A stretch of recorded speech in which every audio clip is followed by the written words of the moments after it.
பிதாவாகிய தேவனாலும் கர்த்தராகிய இயேசு கிறிஸ்து என்னும் வெளியேற பெற்ற நாமத்தினால் உங்களுக்கு கிருபையும் சமாதானம் உண்டாவதாக. இன்று நாம் தெரிந்து கொள்ளப்பட்ட பாடம் என்னவென்றால் ரோமர் 12ஆம் அதிகாரம் 18ஆம் வசனங்கள். கூடுமானால் உங்களால் ஆன மட்டும் எல்லா மனுஷரோடும் சமாதானமாயிருங்கள். இதிலிருந்து நாம் கற்றுக்கொள்ள வேண்டியது என்ன? இதுக்கு மாதிரியாக வேதத்தில் நாம் பார்க்கும் பொழுது சாட்சியாக ஜீவனுள்ள ஒரு வாழ்க்கை ஒருவர் வாழ்ந்திருக்கிறாருங்க.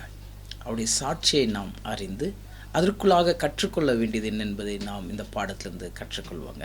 நம்ம வாசிக்க கேட்போங்க. 1 கொரிந்தியருங்க 12:27.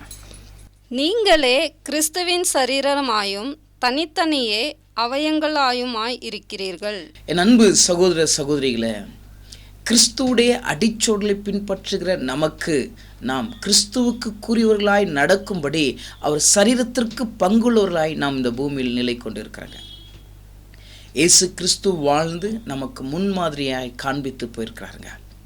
அந்த முன்மாதிரியான வாழ்க்கை என்னென்பது தான் இப்பொழுது நாம் பார்க்க போகிறோங்க. நாம் வாசிக்க கேட்போங்க. மார்க் எழுதின சுவிசேஷம் 14ஆம் அதிகாரம் 65ஆம் வசனங்க. அப்பொழுது சிலர் அவர் மேல் துப்பவும் அவருடைய முகத்தை மூட்டவும் அவரை குட்டவும் ஞான திருஷ்டியினாலே பார்த்து சொல் என்று சொல்லவும் தொடங்கினார்கள். வேலைக்காரரும் அவரை கன்னத்தில் அறைந்தார்கள். இதுக்கு மாதிரியாக கர்த்தராகிய இயேசு கிறிஸ்து வாழ்ந்து கடந்து சென்றிருக்காருங்க. அவர் சிலுவையின் பாதையில் கடந்து வரும் பொழுது அவரை துப்பவும் அவர் முகத்தை மூடி கொட்டவும், இது முடிந்தால் ஞான திருஷ்டியில் நீங்கள் சொல்லுங்க என்று அவரிடத்தில் அவரை கேலி பரிகாசம் பண்ணுகிறதை வேதத்தில் நாம் வாசிக்கிறாங்க. அவர் ஜனங்களுக்கு முன்பதாக அவர்கள் யார் துப்பினார்களோ, அவரை யார் கொட்டினார்களோ, யார் அவரை அடித்தார்களோ அவர்களுக்கு முன்பதாக அநேக அதிசயங்கள் அற்புதங்களை தேவன் கர்த்தராகிய இயேசு கிறிஸ்து செய்திருக்கிறாருங்க. செய்தது மாத்திரமல்லங்க, அவருடைய வார்த்தையிலிருந்து ஜீவன் உள்ளதை அவர்கள் எல்லோரும் அறிந்திருக்கிறார்கள். ஆனாலும் அவருக்கு விரோதமாய் எழும்பி அவரை துன்பப்படுத்தினார்கள். என் அன்பான சகோதர சகோதரிகளை, இந்த உலகம் நம்பியும் சூழ்ந்திருக்குதுங்க. நாமும் இந்த உலகத்தில் சூழ்ந்திருக்கிறோங்க. இயேசு கிறிஸ்துக்கு வந்ததை போல பாடுகள் நம்மை கிறிஸ்துவை சார்ந்து நடக்கும் பொழுது நமக்கும் இந்த பாடுகள் உண்டு என்பதை வேதத்திலிருந்து நன்றாக அறிந்து கொள்கிறோங்க. 12 அப்போஸ்தலரும் இயேசுடைய நாமத்தை மகிமைப்படுத்தும்படி தன் வாழ்க்கையை ஒப்பு கொடுத்து நடக்கும் பொழுது அவருடைய வாழ்க்கையின் பாடுகள் எப்படிப்பட்டது என்பது நம்ம அறிந்திருக்கிறாங்க. ஒவ்வொருவரும் வெவ்வேறு விதமான பாடுகளுக்குள் உள்பட்டு மரணத்தை சந்தித்திருக்கிறார்கள். ஆனால் கிறிஸ்துவை வாழ்கிற நமக்கு பவுல் அப்போஸ்தலர் சொல்கிறார், கூடுமானால் உங்களால் ஆன மட்டும் எல்லா மனுஷரோடும் சமாதானமாயிருங்கள். நாம் கிறிஸ்துவை அடிச்சோடுகளை பின்பற்றுகிறதுனால் நமக்கு வருகிற பாடுகள் மதில், வருகிற துன்பங்கள் மதில், வருகிற அநேக விதமான போராட்டத்தில் மதில் நாம் கிறிஸ்துவை சார்ந்து அவர் நடந்ததை போல யோசித்து நாமும் இந்த உலகத்தில் நடக்க வேண்டும் என்பது தான் இந்த பாடத்தில் நாம் பார்க்குறாங்க. நாம் வாசிக்க கேட்போங்க. மார்க் 15ஆம் அதிகாரம் 5ஆம் வசனங்க. இயேசுவோ அப்பொழுதும் உத்தரவு ஒன்றும் சொல்லவில்லை. அதனால் பிலாத்து ஆச்சரியப்பட்டான். பிரதான ஆசாரியர்கள் இயேசு கிறிஸ்து மேல அநேக குற்றங்களை சாட்டுகிறார்கள். பிலாத்து இயேசுவை பார்த்து, இவர்கள் இவ்வளவு குற்றத்தை சாட்டுகிறார்கள், இதற்கு உன்னிடத்திலிருந்து ஒரு வார்த்தையும் இல்லை என்பது கேட்கும் பொழுது அவர் பேசாமல் மௌனத்தோடு இருக்கிறார்கள். அப்ப நமக்கு இந்த உலகத்தில் வாழும் பொழுது நமக்கும் அநேக விதமான கசப்புகள், வேதனை உருவாக்கப்படுகும். இந்த பாடுகள் மத்தியிலும் நாமும் இயேசுவை போல மௌனமாய் உள்ளவர்களாய் இருக்கும்படி இயேசு நமக்கு கற்றுக் கொடுத்திருக்காருங்க. அன்பு சகோதர சகோதரிகளே, இதன் அடிப்படையாக தான் நாம் 1 பேதுருங்க 3ஆம் அதிகாரம் 9ஆம் வசனத்தை வாசிக்க கேட்பேங்க. தீமைக்கு தீமையும் உதாசனத்துக்கு உதாசனத்தையும் சரி கட்டாமல் அதற்கு பதிலாக நீங்கள் ஆசீர்வாதத்தை சுதந்தரித்து கொள்ளும்படி அழைக்கப்பட்டிருக்கிறீர்கள் என்று அறிந்து ஆசீர்வதியுங்கள். என் அன்பான சகோதர சகோதரிகளே, கிறிஸ்துக்கு நீங்கள் சரீரமாய் இருக்கிறீங்க. அப்போ கிறிஸ்துவுக்கு சரீரமாக இருக்கீங்கன்னா கிறிஸ்து கற்பித்து கொடுத்த பிரகாரமாய் நாம் வாழ வேண்டிய விதங்கள் இருக்குதுங்க. அப்போ கிறிஸ்துவை அறிந்திருக்கிற நாம் கிறிஸ்து கூறியவர்களாய் அந்த வார்த்தைகளை சிந்தித்து நாம் கனி கொடுக்க வேண்டியதாக இருக்குதுங்க. தீமைக்கு தீமை செய்யாதபடிக்கு, உதாசனத்திற்கு உதாசனத்தை செய்யாதபடிக்கு நீங்கள் ஆசீர்வாதத்தை சுதந்திரித்து கொள்ளும்படி நீங்கள் அழைக்கப்பட்டிருக்கீங்க. அப்போ நீங்கள் அவர்களை ஆசீர்வதிக்கும்படி நீங்கள் அழைக்கப்பட்டிருக்கிறதுனால அவங்க செய்கிற தீமைக்கு நீங்கள் தீமை செய்யாதபடிக்கு இருங்கன்னு கற்றுக் கொடுக்குறார். இந்த உலகத்தின் ஜனங்கள் மத்தியில் வாழும் பொழுது தீமைக்கு தீமையை கொண்டு வருவாங்க, உதாசனத்துக்கு உதாசனத்தை கொண்டு வருவாங்க. ஆனால் அவங்களுக்கு சரியாக நாமும் தீமைக்கு தீமை நிற்கிறோம் என்றால், நான் கர்த்தருடைய வார்த்தையை கீழ்ப்படியாமல் நானும் உதாசனம் பண்ணுகிறவனாய் நிலை கொண்டு இருக்கிறது போல வேதத்தில் நமக்கு காண்பிக்கிறார்கள். கிறிஸ்து எப்படி மாதிரியாய் தன்னை முழுமையாய் ஒப்பு கொடுத்தாரோ, அவரை துப்பினார்கள், அவரை கொட்டினார்கள், அவருடைய முகத்தை மூடினார்கள், அவரை அடித்தார்கள். ஆனாலும் அவர் ஒன்றும் பேசாமல் மௌனத்தோடு இருந்தார்கள். அப்படி கிறிஸ்துவை சார்ந்து வாழ்கிற நம்ம கூட கூடுமானால் உங்களால் ஆன மட்டும் எல்லா மனுஷரோடும் சமாதானமாயிருங்கள் என்பதை கர்த்தராகிய இயேசு கிறிஸ்து அவர் நடந்து போன பாதையில் நமக்கு காண்பித்திருக்கிறாருங்க. அப்போ கிறிஸ்துவை நாம் சார்ந்து வாழ்கிறோம் என்றால் நம்மளும் அந்த குணலட்சணத்திற்குள்ளாக உண்மையாக நிலை கொண்டு இருக்கும்படி அவர் கற்றுக் கொடுக்குறாருங்க. நாம் வாசிக்க கேட்பங்க. 1 பேதுருங்க 3:11. பொல்லாப்பை விட்டு நீங்கி நன்மை செய்து சமாதானத்தை தேடி அதை பின்தொடர கடவன்.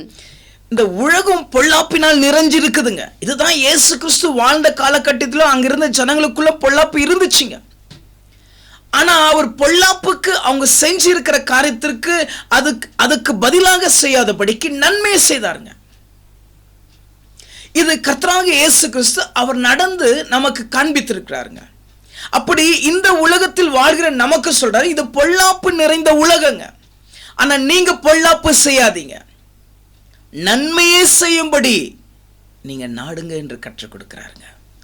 என் அன்பு சகோதர சகோதரிகளை, அதான் இந்த வசனத்தில் நாம் பார்த்ததுங்க. கூடுமானால் உங்களால் ஆன மட்டும் எல்லா மனுஷரும் சமாதானமாயிருங்கள். மார்க் 15:39. அவருக்கு எதிரே நின்ற 100க்கு அதிபதி அவர் இப்படி கூப்பிட்டு ஜீவனை விட்டதை கண்டபோது, மெய்யாகவே இந்த மனுஷன் தேவனுடைய குமாரன் என்றான். 100க்கு அதிபதி அவர் தன் ஜீவனை தேவனிடத்தில் ஒப்பு கொடுத்து தன் ஜீவனை விடும் பொழுது இவர் மெய்யாகவே தேவனுடைய குமாரன் என்பதை அவர் புரிந்து கொண்டாருங்க. நாமும் இந்த பொல்லாத உலகத்தில் வாழ்கிறோங்க. அப்போ நம்முடைய சிந்தையும் நம்முடைய செயலும் இயேசு கிறிஸ்துவ போல் உண்மையாக இருந்து சாட்சி கொடுக்கணுங்க. அப்படி ஒரு 2 பேர் சாட்சியை நம்ம பார்க்கலாங்க. லூக்கா 1:6. அவர்கள் இருவரும் கர்த்தரிட்ட சகல கற்பனைகளின் படியையும் நியாயமங்களின் படியையும் குற்றமற்றவர்களாய் நடந்து தேவனுக்கு முன்பாக நீதியுள்ளவர்களாய் இருந்தார்கள். பாருங்க, அவர்கள் இருவரும் அப்படின்னு நீங்கள் பார்த்தீங்கன்னா, நீங்கள் மேலே 5வது வசனத்தை வாசித்தீங்கன்னா, அது சகரியா எலிசபெத் 2 பேரை பற்றி அவங்க தேவனுடைய ஆலயத்தில் வேலை செய்யும் பொழுது தேவனுடைய வார்த்தைகளும் கீழ்ப்படிஞ்சு நடந்து அவர்களிடத்தில் எந்த குற்றத்தையும் பார்க்காதபடிக்கு அவர்கள் நீதிமான்களாய் இருந்தார்கள் என்றது தேவன் அவர்களுக்கு சாட்சி கொடுக்கிறாருங்க. நமக்கு முன்பதாக வாழ்ந்திருக்கிற சகரியு எலிசபெத் 2 பேருக்கும் தேவன் சாட்சி கொடுக்கிறாருங்க. அப்படியே இந்த உலகத்தில் நம்ம வாழ்ந்துட்டு இருக்கோங்க. நமக்கும் தேவன் சாட்சி கொடுக்கும்படி, அந்த சாட்சியுள்ள வாழ்க்கை வாழும்படி இயேசு கிறிஸ்து மூலமாய் தேவன் நமக்கு கற்றுக் கொடுக்கிறாருங்க. என் அன்பு சகோதர சகோதரிகளை, இதே போல பழைய ஏற்பாட்டிலும் ஒரு மனுஷனுடைய விஷயத்தை நாம் பார்க்கிறோங்க. ஆதியாகமம் 7:1. கர்த்தர் நோவாவை நோக்கி, நீயும் உன் வீட்டார் அனைவரும் பேழைக்குள் பிரவேசியுங்கள். இந்த சந்ததியில் உன்னை எனக்கு முன்பாக நீதிமானாக கண்டேன். நோவா இருந்த காலகட்டத்தில் தேவனுக்கு கண்களுக்கு முன்பதாக நோவா நீதிமானா இருக்கிறாருங்க. என் அன்பு சகோதர சகோதரிகளை, நாமும் இந்த உலகத்தில் வாழ்ந்து கொண்டிருக்கிறோங்க. நாம் கிறிஸ்துடைய சரீரமாக இருக்கிறோங்க. அந்த சரீரத்துக்குரிய காரியங்கள் இந்த பூமியில் நம்ம கனி கொடுக்க வேண்டியதாக இருக்குதுங்க.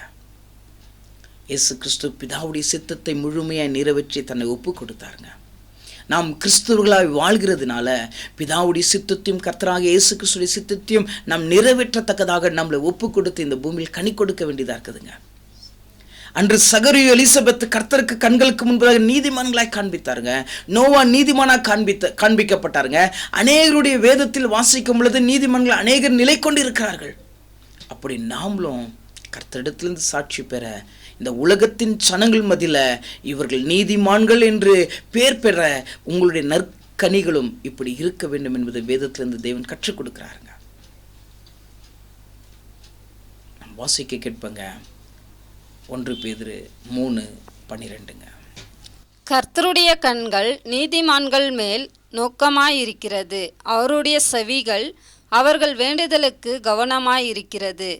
தீமை செய்கிறவர்களுக்கோ கர்த்தருடைய முகம் விரோதமாயிருக்கிறது. கர்த்தருடைய கண்கள் நீதிமான்கள் மேல் நோக்கமாக இருக்குதுங்க. அவருடைய விண்ணப்பத்திற்கு கர்த்தர் பதில் கொடுக்கிறாருங்க. ஆனால் தீமை செய்கிறவர்களுக்கோ கர்த்தருடைய முகம் விரோதமாக இருக்குதுங்க.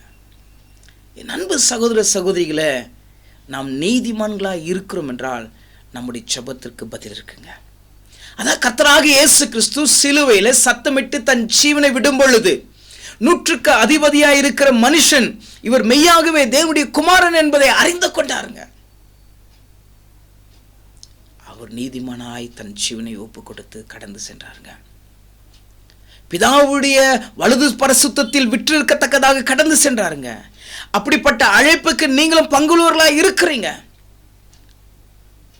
அப்போ நீங்க இந்த பூமியில ஒரு நீதிமானாய் நிலை கொண்டு இருக்கும்படி தேவன் இந்த பாடத்தில் கற்றுக் கொடுக்கிறாருங்க. என் அன்பு சகோதர சகோதரிகளே, பவுல் அப்போஸ்தலர் சொன்ன வண்ணமாய் கூடுமானால் உங்களால் ஆன மட்டும் எல்லா மனுஷரோடும் சமாதானமாயிருங்க. இது கிறிஸ்துடைய குணத்தின் ஒரு பாகங்க. இது நமக்குள்ள கிறிஸ்துக்களை சார்ந்து வாழ்கிற நம்ம இடத்துல இது நிலை கொண்டு இருக்கணுங்க. நம்முடைய மனம் போகிற வண்ணமாய் போகாதபடிக்கு கர்த்தருடைய வார்த்தை கை கொண்டு நடக்கிற நாம் கர்த்தருடைய வார்த்தைக்கு கீழ்ப்படிஞ்சு நடக்கிறவர்களாய் நம்முடைய சிந்தனைகள் மாறப்படணுங்க. நன்மையினால வருகிற பாடுகள் நிமித்தம் மேன்மையா இருப்பீங்க. என் அன்பு சகோதர சகோதரியில, இந்த உலகத்தில் வாழ்கிற நமக்கு அநேக விதமான விதத்திலிருந்து தீமைகள் உருவாக்கப்படுங்க, பாடுகள் உருவாக்கப்படுங்க. ஆனால் நீங்கள் அதை கண்டு சோர்ந்து போகாதபடிக்கு நன்மையை செய்து அந்த நன்மையை செய்து பாடு அனுபவிக்கிறதுல மேன்மை உங்களுக்கு இருக்கிறது என்பதை கர்த்தராகிய இயேசு கிறிஸ்து பவுல் அப்போஸ்தலர் மூலமாய் கற்றுக் கொடுக்கிறாங்க. நீங்கள் அவர் சரீரத்துக்கு பங்காளிகளாக இருக்கிறீங்க, அவருடைய எலும்புக்கு பங்காளியாக இருக்கிறீங்க, அவருக்கு மாம்சத்துக்குரியவர்களாக இருக்கிறீங்க. அப்போ கிறிஸ்துடைய குணலட்சணம் உங்களிடத்தில் நிலை கொண்டிருக்கும்படி கற்றுக் கொடுக்கிறாருங்க. இயேசு கிறிஸ்துவை அவர்கள் துப்பினார்கள், இயேசு கிறிஸ்துவை அவர்கள் கொட்டினார்கள், இயேசு கிறிஸ்துவை ஞான திருஷ்டினால் இதை சொல்லும் என்று பரிகாசம் பண்ணினார்கள், இயேசு கிறிஸ்துவை வேலையாட்களோ அவரை அடித்தார்கள். ஆனாலும் பிரதான ஆசிரியர்கள் அவர் மேல் அநேக குற்றங்களை வைத்தாலும் அவர் ஒன்றும் பேசாமல் மௌனத்தோடு இருந்து தன் சிலுவையில் தன் ஜீவனை விடும் பொழுது, மகா சத்தத்தை இட்டு தேவனை நோக்கி கூப்பிடும் பொழுது 100க்கு அதிபதியாகிய அந்த மனுஷன் கண்டு இவர் மெய்யாகவே தேவனுடைய குமாரன் என்று அவர் அறிந்து கொண்டாருங்க. நம்முடைய வாழ்க்கை இந்த பூமியில நல்ல ஒரு சாட்சியை பெறும்படி தான் தேவன் இந்த வார்த்தைகளை கற்றுக் கொடுக்கிறாருங்க. நம் வாசிக்க கேட்போங்க. எபேசியர் 4:21. இயேசுவின் இடத்தில் உள்ள சத்தியத்தின்படியே நீங்கள் அவரிடத்தில் கேட்டறிந்து அவரால் போதிக்கப்பட்டீர்களே. இயேசு கிறிஸ்துவின் இடத்திலிருந்த சத்தியம் என்னதென்று நீங்க கேட்டு அறிந்து போதிக்கப்பட்டிருக்கீங்க. திரும்பி நீங்க உலகத்தாரை போல தீமைக்கு தீமை செஞ்சு கொண்டு, உதாசனத்துக்கு உதாசனம் சேர்ந்து கொண்டு, பொல்லாப்புக்கு பொல்லாங்குகளை சேர்ந்து கொண்டு இருக்கிறீர்கள் என்றால் நீங்க இயேசு கிறிஸ்து இடத்திலிருந்து பெற்ற அந்த சத்தியத்தின் வசனத்தையும் போதகத்தையும் நீங்க அசட்டை பண்ணிட்டு இருக்கீங்க. நீங்க கேட்டு அறிஞ்சு போதிக்கப்பட்டிருக்கீங்க. ஆனா திரும்பி இந்த உலகத்தின் ஜனங்களை போல நம்ம தீமைக்கு தீமை செஞ்சு கொண்டிருக்கோன்னா, பொல்லாப்புக்கு நாமளும் பொல்லாப்பு செஞ்சிட்டு இருக்கிறோம்னா, நான் கேட்டு இருக்கேன் ஆனால் கேட்டு என்னை முழுமையாக ஒப்பு கொடுத்து நடக்காமல் நிலை கொண்டு இருக்கிறேன் என்பதை நாம் அறிந்து கொள்கிறோங்க. என் அன்பு சகோதர சகோதரிகளை, இயேசு கிறிஸ்து நமக்கு மாதிரியாக தன் ஜீவனை ஒப்பு கொடுத்து சென்றாருங்க. நாமளும் இந்த பூமியில் வாழும் பொழுது இந்த உலகத்தில் மாதிரியாய் நம்முடைய வாழ்க்கையும் நிலை கொண்டு சாட்சி பெறணுங்க. அதான் இயேசு கிறிஸ்து இந்த பாடத்தில் நம்மளுக்கு கற்றுக் கொடுக்குறாருங்க. நம்ம வாசிக்க கேட்போங்க. 1 பேதுரு 3:18. ஏனெனில் கிறிஸ்துவும் நம்மை தேவனிடத்தில் சேர்க்கும்படி அநீதியுள்ளவர்களுக்கு பதிலாக நீதியுள்ளவராய் பாவங்களின் நிமித்தம் ஒரு தரம் பாடுபட்டார். அவர் மாம்சத்திலே கொலையுண்டு ஆவியிலே உயிர்ப்பிக்கப்பட்டார். ஏனெனில் கிறிஸ்து தாம் தேவனிடத்தில் நம்மை சேர்க்கும்படி அநீதி உள்ள நாம், அவர் நீதி உள்ளவருங்க, இந்த பாவிகளுக்காக தன் ஜீவனை கொடுத்தாருங்க. ஏன்னா நம்மளை தேவனிடத்தில் சேர்க்கும்படிங்க. அப்படி அவருடைய சரீரத்தை நமக்கு அவர் ஒப்பு கொடுத்தாருங்க. அப்போ இந்த பூமியில வாழும் பொழுது கிறிஸ்துவுக்காக நம்முடைய சரீரங்களை ஒப்பு கொடுக்க வேண்டியதா இருக்குதுங்க. இந்த உலகத்தின் பாவத்தின் மத்தியில் வாழ்ந்து கொண்டிருக்கிற நாம், இந்த உலகத்தின் பாவத்தில் நிலை கொண்டிருக்கிற நாம், அந்த பாவத்திற்கு உட்பட்டு விழுந்து போகாதபடிக்கு அந்த பாவத்தில் இருக்கிற ஜனங்களை மீட்டு கொண்டு நீதியினாலே நம்ம கொண்டு போகும்படி தேவன் நம்மளை தெரிஞ்சு கொண்டிருக்காருங்க.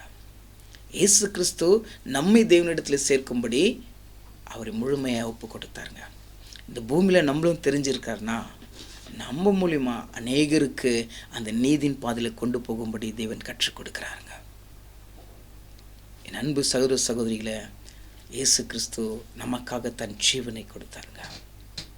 நாம் வாழ்கிற வாழ்க்கையில் நாமும் ஜீவ பலியாய் ஒப்பு கொடுத்து கர்த்தருடைய நாமத்தை மகிமைப்படுத்தும்படி வாழ்னாங்க. நாம் வாசிக்க கேட்பங்க.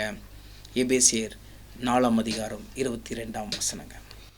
அந்தபடி முந்தின நடக்கைக்குரிய மோசம் போக்கும் இச்சைகளாலே கெட்டு போகிற பழைய மனுஷனை நீங்கள் கலைந்து போட்டு. நம்ம வாழ்ந்துட்டு இருந்தாங்க ஒரு காலகட்டத்தில் வேதத்தை அறியாத, சத்தியத்தை புரிஞ்சு கொள்ளாமல் நம்ம மனப்போன போக்கிலும் நம்முடைய மன செய்கிற இச்சைகள்னால நம்ம அநேக காரியங்கள் செஞ்சுட்டு இருந்தாங்க. இனி அப்படி நீங்கள் செய்யாதீங்க. அந்த பழைய மனுஷனை நீங்க கழற்றி எடுத்து போட்டு புதிய மனுஷனை கிறிஸ்துடைய ஆவி உள்ளவர்களாய் நீங்க பெற்றுக்கொண்டு கிறிஸ்துடைய சிந்தையாய் நிலை கொண்டு வாழும்படி தேவன் கற்றுக் கொடுத்திருக்கிறார். இன்னும் பழையவைகளை நீங்க வைத்து கொண்டிருக்கிறீங்கன்னா, நான் கிறிஸ்துவை அறிந்திருக்கிறேன், சத்தியத்தை அவரிடத்துல நான் கற்றுக்கொண்டிருக்கிறேன், ஆனா இன்னும் பழைய மனுஷன் எனக்குள்ள இருக்கிறானா, இன்னும் நான் தீமையை செஞ்சு கொண்டிருக்கேங்க. இன்னும் உதாசனத்தை நான் செஞ்சு கொண்டே இருக்கிறேங்க. இன்னும் பொல்லாப்புக்கு இடம் கொடுத்துட்டே இருக்கிறேங்க. நான் அப்படி நிலை கொண்டு இருக்காதபடிக்கு பழைய மனுஷன் நான் என்ன பண்ணாங்க, கழற்றி போட்டு கர்த்தராகிய இயேசு கிறிஸ்துடைய நாமத்தை மகிமைப்படுத்துவனாய் நான் புதிய இயேசு கிறிஸ்துடைய ஆவியை பெற்று புதிய மனுஷனாய் வாழ வேண்டாங்க. என் அன்பான சகோதர சகோதரிகளை, நாம் வாசிக்க கேட்பங்க. எபிரேயர் 12:10. யாவரோடும் சமாதானமாய் இருக்கவும் பரிசுத்தம் உள்ளவர்களாய் இருக்கவும் நாடுங்கள். பரிசுத்தம் இல்லாமல் ஒருவனும் கர்த்தரை தரிசிப்பதில்லையே. நீங்க யாவரோடும் சமாதானமாயிருங்க. அதான் நம்ம பார்த்துட்டு இருக்க இந்த பாடங்க. ஏன்னா கர்த்தராகிய இயேசு கிறிஸ்து அப்படிதான் எல்லா மனுஷரோடும் சமாதானத்தோடு நிலை கொண்டு வாழ்ந்து கடந்து சென்றாருங்க. அப்ப நீங்க யாவரோடும் நீங்க சமாதானமாயிருங்க. நீங்க சமாதானமா இருந்தா தான் பரிசுத்தத்திற்குள்ள கடந்து செல்ல முடியுங்க. சமாதானமே என் இடத்துல இல்லைன்னா நான் பரிசுத்தத்திற்குள்ள கடந்து செல்ல முடியாதுங்க. அதான் கர்த்தராகிய இயேசு கிறிஸ்து கூடுமானால் உங்களால் ஆன மட்டும் எல்லா மனுஷரோட சமாதானமா இருங்க கற்றுக் கொடுக்கிறாருங்க. நீங்க சமாதானத்திற்கு கடந்து போலனா பரிசுத்தம் ஆக முடியாதுங்க. பரிசுத்தம் இல்லைனா தேவனை தரிசித்துக் கொள்ள முடியாதுங்க. என் அன்பான சகோதர சகோதரிகளை, வார்த்தைகளை கேட்கறது மாத்திரம் இல்லைங்க, வார்த்தையை கேட்டு நடக்கிறவர்களாக தேவன் நமக்கு கற்றுக் கொடுக்கிறாருங்க. நீங்கள் யாவரோடும் சமாதானமாக இருங்க. எப்போ நீங்கள் சமாதானமாக இருக்கிறீங்களோ அப்போ நீங்கள் பரிசுத்தம் உள்ளவர்களாக இருப்பீங்க. எப்போ நீங்கள் பரிசுத்தம் உள்ளவர்களாக இருக்கிறீங்களோ அப்போ தேவனை நீங்கள் தரிசிப்பீங்க. நம் வாசிக்க கேட்பங்க. லூக்கா 23:34.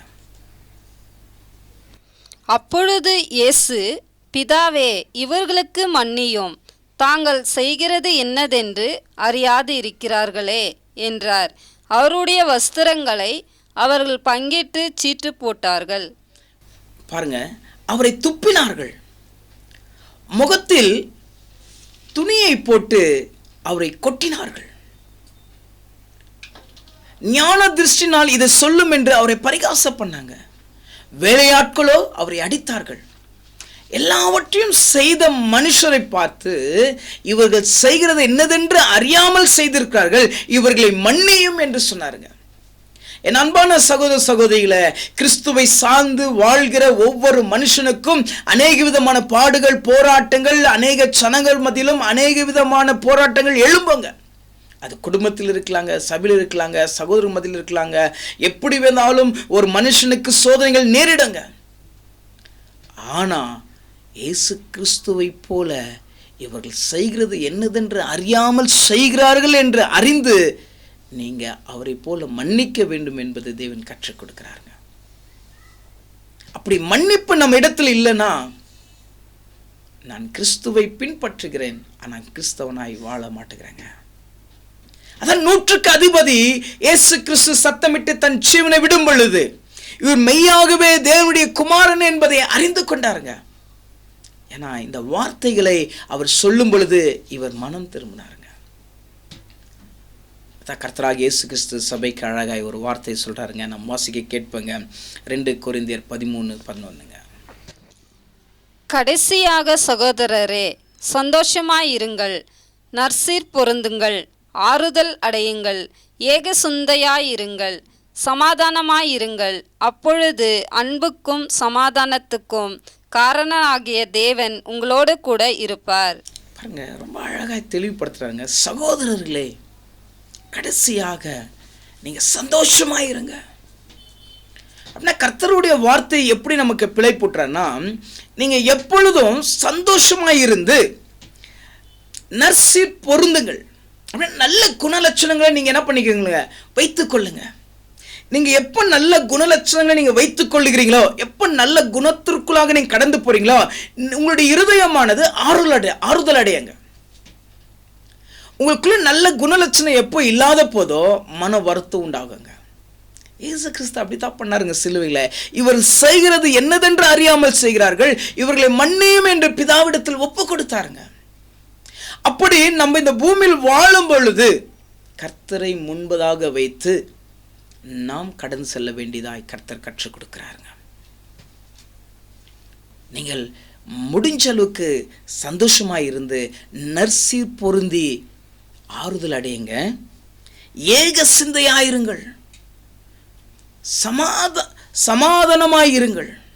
எப்படி இருக்குன்னாங்க, ஒரே சிந்தையா இருந்து தெய்வ சமாதானத்துடன் இந்த பூமியில நிலை கொண்டு இருக்கும்படி சொல்றாங்க. அப்படி நீங்க இருக்கும் பொழுது அப்பொழுது அன்பும் சமாதானத்திற்கு காரணமாகிய தேவன் உங்களோடு கூட இருப்பாருங்க. நீங்க எப்போ சந்தோஷமா இருக்கிறீங்க, எப்போ ஒருத்தரோடு சமாதானமா இருக்கிறீங்க, எப்போ நல்ல குணலட்சணங்கள் உங்களிடத்துல இருக்குது, இந்த குணமெல்லாம் உங்களிடத்துல வரும் பொழுது கர்த்தர் உங்களோடு கூட இருக்கிறார் என்பதை பவுல் அப்போஸ்தலர் அழகாய் பிழை போட்டாருங்க. என் அன்பு சகோதர சகோதரிகளை, இயேசு கிறிஸ்து நமக்கு மாதிரியாய் வாழ்ந்து போனாருங்க. அதான் பவுல் அப்போஸ்தலர் அழகாய் பிழை போட்டினாருங்க. கூடுமானால் உங்களால் ஆன மட்டும் சந்தோஷமாயிருங்கள். அதான் கர்த்தராகிய இயேசு கிறிஸ்து இன்னைக்கு அநேக வார்த்தையினாலே நமக்கு பிழை பூட்டி கொண்டிருக்காருங்க. அதை நம்ம கடைசி வசனத்தில் வாசித்த வண்ணமாய், கடைசியாக சகோதரர்களே சந்தோஷமாயிருங்கள், நற்சீர் பொருந்துங்கள், ஆறுதல் அடையுங்க, சமாதானமாயிருங்க. அப்பொழுது அன்புக்கும் சமாதானத்திற்கும் காரணராக இருக்கிற கர்த்தர் உங்களோடு கூட இருப்பார் என்பது அவர் வாக்கு கொடுக்கிறாருங்க. நாம் கர்த்தருடைய வார்த்தை எப்போ கீழ்ப்படிஞ்சு நடக்கிறோமோ அவர் நம்மளோடு இருக்கிறாருங்க. நீதிமானுடைய ஜெபத்தை கர்த்தர் கேட்கிறதை போல நாம் உண்மையா இந்த பூமியில் நடக்கும் பொழுது நம்முடைய ஜெபங்களும் தேவன் கேட்கப்படுதுங்க. பிதாவாகிய இயேசு கிறிஸ்துடைய சத்தத்தை கேட்டு தன் ஜீவனை விடும் பொழுது 100க்கு அதிபதியாகிய அந்த மனுஷன் மனம் திரும்பி அவர் மெய்யாகவே தேவனுடைய குமாரன் என்பதை எப்படி நற்சாட்சி பெற்றாரோ, நாமும் இந்த பூமியில அப்படிப்பட்ட நல்ல ஒரு நற்சாட்சி பெறத்தான் தேவன் இந்த வார்த்தைகள் மூலமாக நமக்கு பிழை போட்டாருங்க. கிறிஸ்துவை சார்ந்திருக்கிறங்க, கிறிஸ்துடைய குணலட்சணங்க நம்ம இடத்துல இருக்க வேண்டும் என்பது தான் இந்த பாடத்திலேருந்து நம்ம பார்க்குறாங்க. இயேசு கிறிஸ்து எப்படி மன்னித்து அவருக்கு வந்த நிந்தனையில் மதில், அவருக்கு வந்த போராட்டத்தில் மதில், அவருக்கு வந்த அநேக வேதனை மதில் எப்படி அவர் உண்மையாக இருந்து கனி கொடுத்தாரோ, இன்னைக்கு உலகத்தில் சார்ந்து வாழ்கிற நமக்கூட அநேக விதமான போராட்டங்கள் நிலை கொண்டு இருக்குங்க. ஆனால் இதில் உங்களுடைய விசுவாசம் தளராதபடிக்கு உறுதியாய் பற்றி கொண்டு நீங்கள் உண்மையாய் கனி கொடுக்கிறீர்கள் என்றால் சமாதானத்திற்கும் அன்புக்கும் கூறியவர் உங்களோடு கூட இருப்பாருங்க. தேவன் தாம் இந்த வார்த்தைகளை ஆசீர்வதிப்பாராக. ஆமென்.